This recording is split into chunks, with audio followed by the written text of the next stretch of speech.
Guys, it's Kim and it is day 11. Nope. Yep. Day 11 of the Savvy Sexy Social Vlog Every Day in August challenge. You guys, I gotta confess, I missed a day. I didn't get a chance to do a video for yesterday. So disappointed. But anyway, I'll do an extra one somewhere near the end. So yeah, sorry about that, but I'm doing really well. Okay. So anyway, okay. So I decided that I would do a Q&A. I decided that would be really fun. I would allow people to ask me any question and I would answer it. So I put that on Facebook, ask me, help me with some questions, ask me anything. And I said that you could either put it in the comment section or you could private message me. Oddly enough, only one person put it in the comment section. And I thought it was really strange because the private message questions, with the exception of a couple of goofballs who were clearly clowning, like they weren't really personal questions. They weren't, they weren't really personal questions that I feel they should remain anonymous about. But anyway, even with that being said, I am not naming names. I'm not saying who gave the question. I am just answering every question. So there were quite a few of them. So I'm gonna go ahead and get started. Oh, first let me say, please help me out by subscribing to my channel and hitting the thumbs up button. That would be great. It would help me out a lot. Okay, let's get going. How old are you? I thought everybody knew this. I am 51. And interestingly enough, I forget sometimes. Not because I'm 51 and getting senile and take Benadryl or anything like that. But okay, here's the thing. Like we have all these milestone birthdays, right? When you turn 1, when you turn 13 and 16, because sweet 16, and then you drive, and then 18, of course, then 21 because you drink or can drink, then 30, then 40, then 50 is a milestone. 51 is not a milestone. So I kind of sort of forget sometimes when people ask me how old I am and I say 50 because I can think, oh, fabulous 50, but I don't really think fabulous 51. So I forget every once in a while. But yeah, I'm 51. Okay. How long have you had dreads? I always forget. A friend of mine and I started twisting that sounds weird, started our twists at the same time. And I always have to ask her when we started, but I'm almost sure it was in 2008 or 2009 because I lost my dad in 2007 and I distinctly remember getting a relaxer, going to the funeral in Detroit, and then coming home and just about all my hair falling out. And so that's when I decided to do the big chop. And the big chop came in 2007. And then I did like the teeny weeny fro and then did the double strand twist. So it had to be 2008 or 2009 when I finally decided, made the decision to lock. I didn't realize before I went natural that my hair grew so quickly. So when I was wearing the double strand twist, I was constantly in my head, because the double strand twist is this, when you take two parts of your hair and you do that. Well, it was growing so quickly, I was constantly untwisting and retwisting, and that was just ridiculous. So I finally decided, like, I'm not a high maintenance kind of gal. Like the fact that I paint the barn for these videos now is a big deal. Now, when I was selling makeup for a living, I would paint the barn every day. But now I'm like, I just really don't want to paint the barn. Because it's like somebody who, like me, who used to talk on the phone for a living. If you did a lot of sales, then you may have spent a lot of time on the phone, and now you don't want to do it. It just, Well, that's how I am about painting the barn. It's like, I just don't feel like it. So anyway, yeah, I get sidetracked, y'all. I'm sorry. Okay, next question. How much do you make on YouTube? Okay, I can't specifically answer this question because as a YouTube partner, part of our contract says that we are to not discuss our YouTube income. So because of that, and I don't want to lose my partnership contract, I can't say. What I can say though is, yes, there are people that make a living doing YouTube videos. I, however, am not one of them. The people who are making a living are mostly those people who have hundreds of thousands or millions of subscribers, and I do not have that. I have 1,100 something. Yeah, so make sure you describe. Describe? What? Y'all, it must be after 6. I'm sorry. You might get anything on this video. Subscribe. Make sure you subscribe. Okay. Yeah, so it depends on how many subscribers you have, how much you can make on YouTube. But most people that make money on YouTube don't make money with you solely from YouTube. In other words, from YouTube money is money from Google AdSense. When you see the commercials before the video comes on, people get a small portion of that. So, of course, the more subscribers you have, then the more people you have seeing those commercials. And so that's why the more subscribers you have, the more money you make. So don't forget to subscribe and come back and thumbs up. All right. Okay. For this question, such a goofball. Okay, for this question. Now, let me say this. For the rest of the questions, I did not prepare. I wanted to be able to answer the questions off the cuff because they say your first response is your most honest, real response. So when I was writing the questions down, that's all I did. I just wrote them down. I didn't think of an answer beforehand, except for, did I just spit on you guys? I'm sorry. With the exception of this particular question. And here's the question. How freaky can you be? This person. Anyway, okay. Anyway, so in order to answer this question, I needed to define freaky. So I looked up the definition of freaky because I promised I would answer every question, and I'm going to answer this one also. So, but I needed a definition because, you know, different people think freaky is a different thing. So I found a definition for freaky, and it says freaky, very odd, strange, or eccentric. So by that definition, to answer the question, how freaky can you get, I would have to say very. Next question. What is your favorite color? My favorite color is purple. I love purple. I love the color purple. Okay. Oh, if money were no object, and we know it is, but if money were no object, what would you do for a living? I cannot even begin to tell you how many times I have asked myself this question. And I have to say that the answer has changed many times. Gosh, if money were no object, let me say this. When money is an object, it's kind of difficult to imagine it not being an object.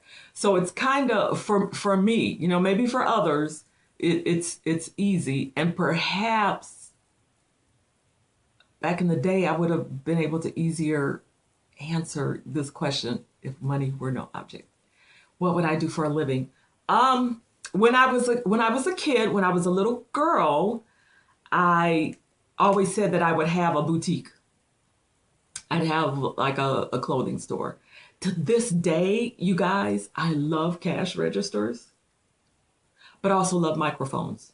So I don't know what that's saying, but just I know you didn't ask, but I just kind of wandered off to there because I can't think of an answer. I'm not sure what I would do if money were no object. I think I'm going to have to think about that one. And if I'm going to give you an honest answer, I'm really going to have to think about it and get back to you. Sorry, I did try to answer it. I really did. I tried. I tried my best. I probably needed to study that one, like the freaky one. Anyway, okay. Are you married? I thought everybody knew the answer to this too. No, I am not married. Do you know anyone? I'm just saying. I'd like to be. No, I'm just kidding. So, no, I am not married. I am formally married. That sounds so funny. I'm divorced. So, no, I am not married. Oh, okay. In a nutshell, how does your relationship with Jesus Christ affect your outlook on life? I would say, in a nutshell, my relationship with Jesus Christ gives me an optimistic outlook on life. I think to answer this, I'd probably have to kind of go back to my life prior to my relationship with Jesus Christ.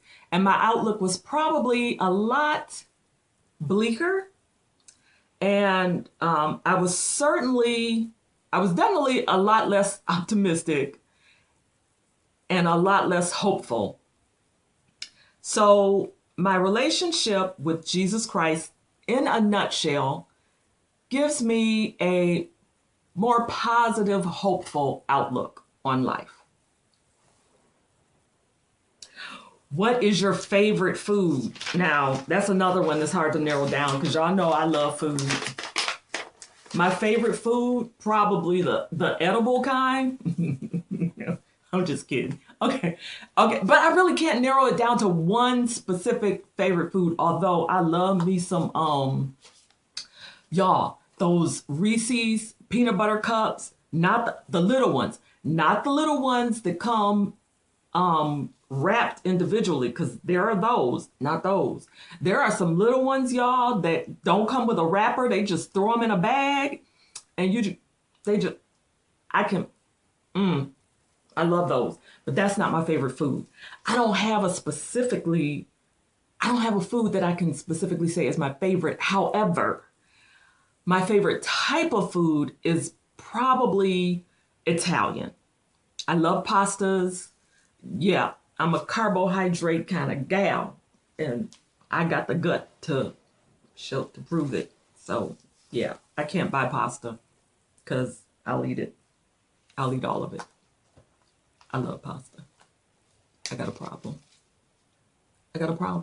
I'm not working on it. It's just a problem. There's nothing to work on. I just can't have it. I can't have it in the apartment. It's pasta. I love it. Okay. What does it mean when your locks start budding? Okay. I'm going to try to explain this as quickly and to make it make sense. Okay. First of all, locks are just tangled, intertwined hair. That's all it is. This hair is just really, really tangled and intertwined in itself. Strands intertwined together. When you first get your twist done, before your hair has had time to lock, it's very easy to untwist it. So like if you get your twist done and then in a week you do a really rough shampoo on your hair and you're really, getting in there. Look, can you see? My hair is so dry. Can you see the stuff dropping out? Okay, anyway, I need some coconut oil.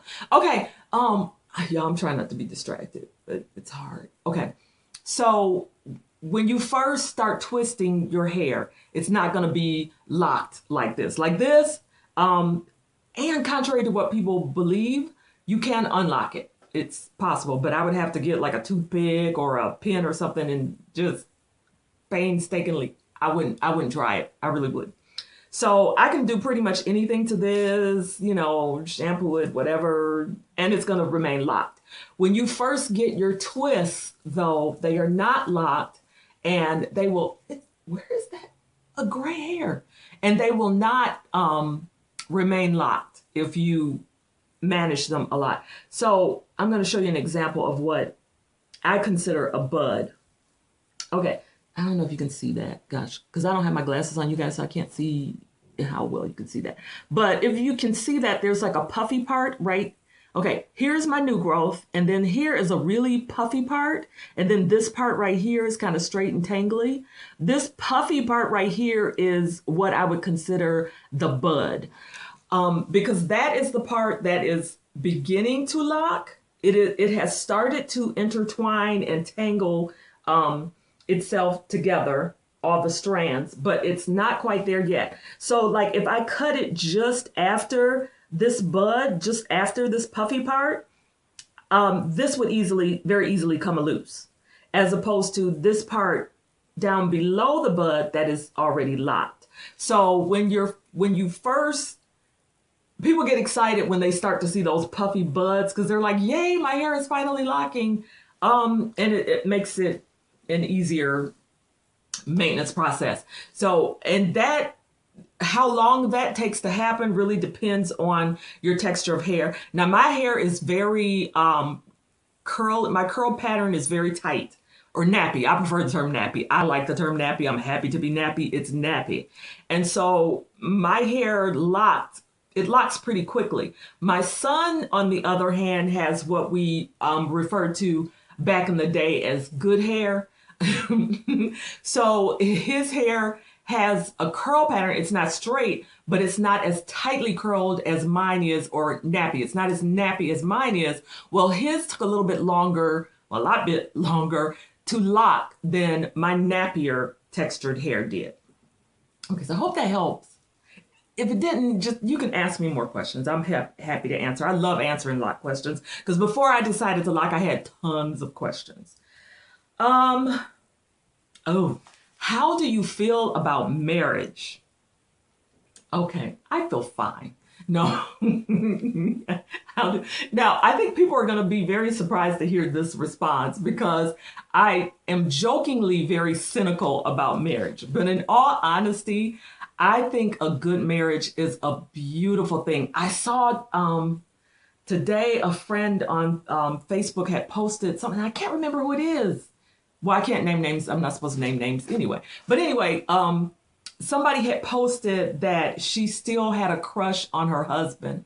And I love to see things like that because to me, now I know that there are people who hate to see things like that because I don't know why they would. Jealous or I don't know. But I love to see things like that. One, because it's a friend and she's happy in her marriage and I love that. But two, it gives me hope that someday I might too have a husband that I'm going to still have a crush on. So I love to see posts like that.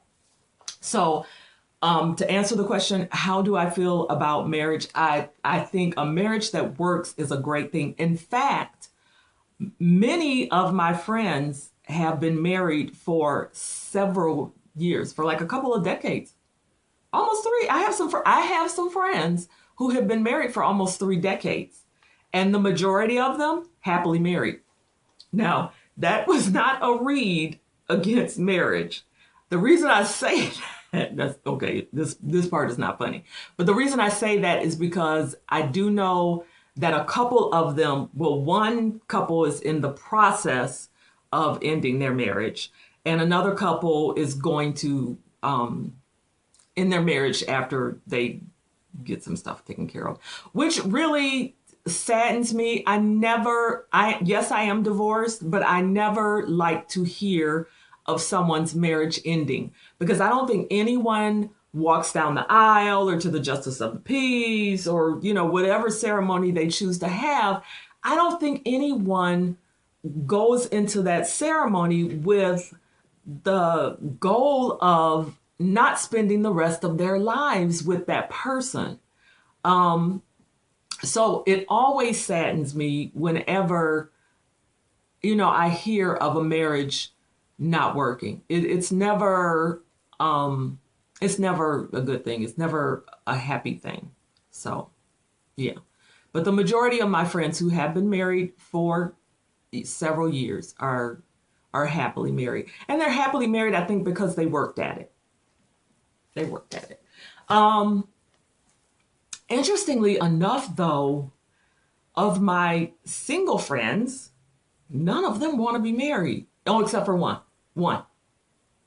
The only one that has not been married wants to be married, which I think is interesting.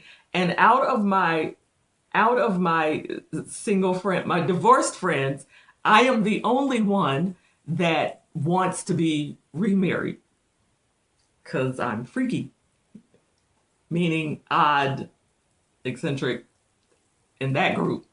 That came out so wrong. Anyway, will you marry me? Hell no. You know I will not. So, we don't even need to elaborate. You guys, I told you some of the questions are just silly goofball questions. Who is your favorite ex? Okay, I don't really have a favorite ex.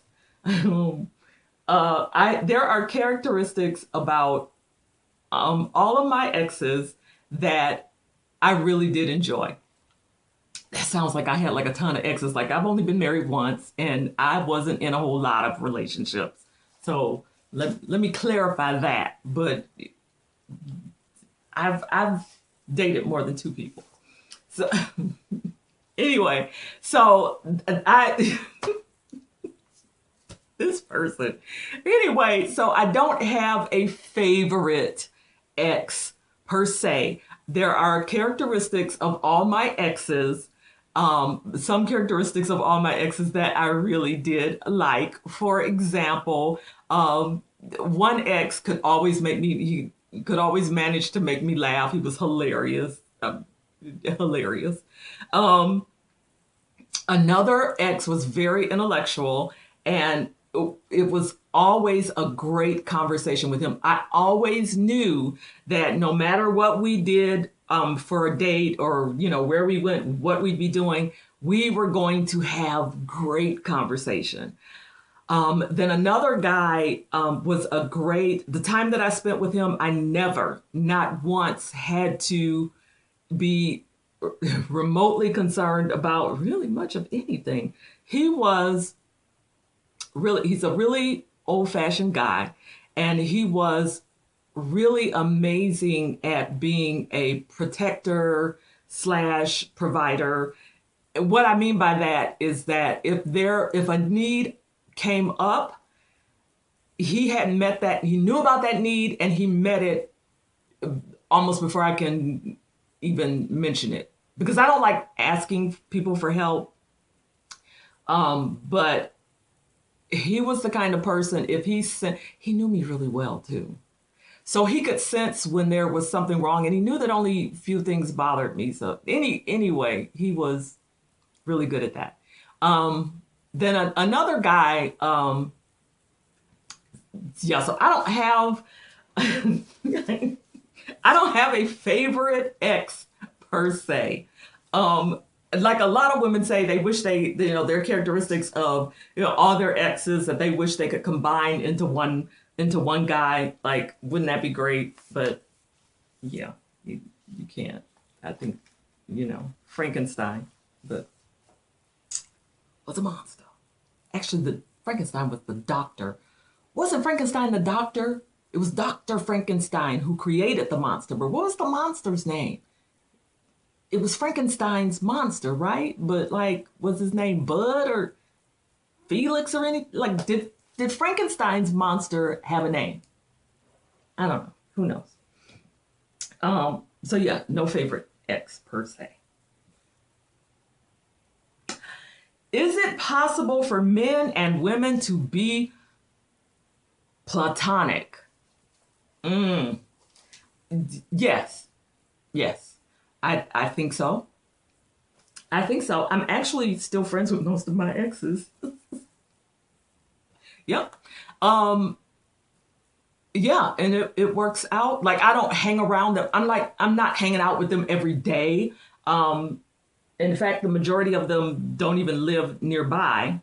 Um, I have one that I'm closer to because we've been like best friends for years. In fact, we were best friends before we decided to get into a relationship, and then we didn't want the relationship to jeopardize the friendship. Anyway, we'll always be friends.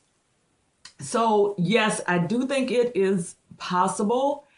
However, I would um, be hesitant to, how to word this. It can be a dangerous thing. It can be dangerous.